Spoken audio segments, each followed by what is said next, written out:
Et donc on est heureux d'apprendre que la direction ait enfin repris raison et accepte de rencontrer la CGT. Bien évidemment, c'est ce qu'on demande depuis le début.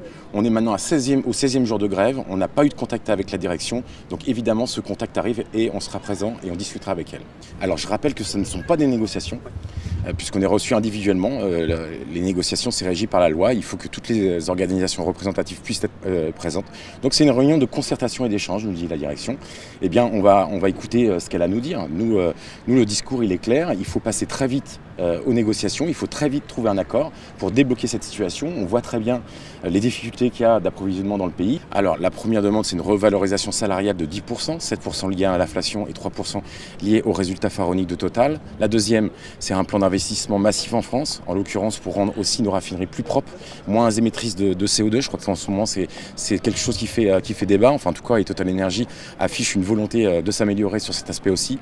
Et également, la troisième revendication, c'est celle de l'emploi. On a sur les sites de Total Energy des travailleurs précaires qui parfois travaillent avec nous depuis plusieurs années et qui ne sont pas embauchés. Et donc, on demande l'embauche de ces salariés. Voilà, tant que la direction ne décide pas de provoquer officiellement cette négociation avec les 4 organisations syndicales représentatives de Total Energy, il n'y aura pas d'accord. Mais en tout cas, de ces discussions individuelles avec les syndicats, on espère bien que aussitôt dans la soirée, la direction provoque cette réunion de négociation. Nous, on est à disposition, même toute la nuit, pour trouver un accord.